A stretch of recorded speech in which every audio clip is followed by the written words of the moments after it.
आपण पाहताय महाराष्ट्र खबर न्यूज। या बातमीचे प्रायोजक आहेत श्री गणेश ज्वेलर्स अँड सराफ हडपसर पुणे।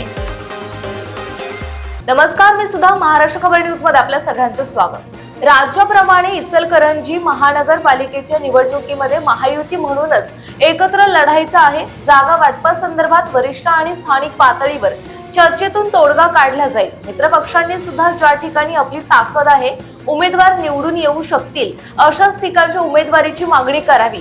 जागा वाटपाची चर्चा करताना तुटेपर्यंत ताण देऊ नये यासाठी प्रयत्न सुरू आहेत। जागा वाटपाचा निश्चितपणे योग्य तोडगा काढला जाईल असा विश्वास सार्वजनिक बांधकाम मंत्री तथा महानगरपालिका निवडणूक भाजपाचे प्रभारी शिवेंद्रराजे भोसले यांनी व्यक्त केला। इचलकरंजी महानगरपालिका सार्वत्रिक निवडणुकीसाठी शिवेंद्रराजे भोसले यांची प्रभारी म्हणून नियुक्ती करण्यात आली आहे। निवडणुकीच्या पार्श्वभूमीवर शिवेंद्रराजे भोसले हे इचलकरंजीत आले होते। शहरात आल्यानंतर त्यांनी शिवतीर्थ येथे छत्रपती शिवाजी महाराज यांच्या अश्वारूढ पुतळ्यास आणि त्यानंतर शंभूतीर्थ येथे धर्मवीर छत्रपती संभाजी महाराज यांच्या पुतळ्यास पुष्पहार अर्पण करून अभिवादन केले।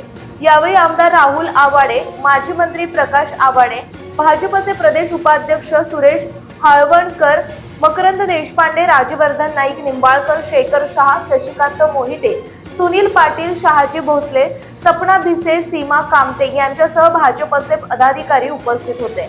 त्यानंतर भाजप शहर कार्यालयामध्ये ते पत्रकारांशी बोलत होते। त्यांनी इचलकरंजी महानगरपालिकेच्या 65 जागांसाठीच्या निवडणुकीत भाजपकडून तब्बल 429 जणांनी उमेदवारीची मागणी केली आहे। इच्छुकांच्या मुलाखती सुरू असून सक्रिय कार्यकर्त्यांची भाजपमध्ये निश्चितपणे दखल घेतली जाते आणि योग्य वेळी न्यायही दिला जातो। तसेच सर्वांनाच उमेदवारी मिळेल असं नसल्यामुळे ज्यांना उमेदवारी मिळेल त्यांच्या विजयासाठी बाकीच्यांनी ताकदीने प्रयत्न करावेत। महायुतीतील मित्रपक्षांनी आपली ताकद असेल, उमेदवार निवडून येतील अशाच जागांची मागणी करावी। एकत्र राहून सर्वांना काम करायचे आहे, त्यामुळे चर्चेतून योग्य तो तोडगा काढण्यासाठी वरिष्ठ पातळीवरून प्रयत्न सुरू असल्याचं सांगितलंय। आपण पाहताय महाराष्ट्र खबर न्यूज। या बातमीचे प्रायोजक आहेत Shri Ganesh jewellers and Saraf Hadapsar Pune.